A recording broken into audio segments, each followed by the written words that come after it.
Larga na ito mga idol. Kumalat nag-stop over. Tara, let's go.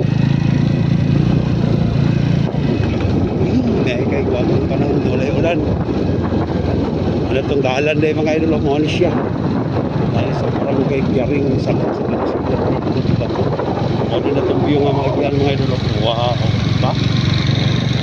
Ganahan ka? Magdatingan mo. Isang rides muna bago matapos ang taon.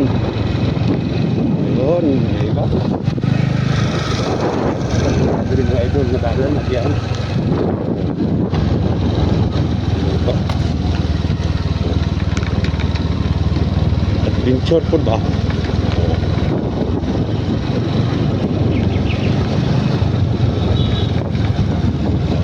Dagang po kay Tugbada. Tanan, oh, advance happy new year sa tanan. Shoutout sa itong mga followers niya. Di kayo salamat yung support ng mga idol. God bless.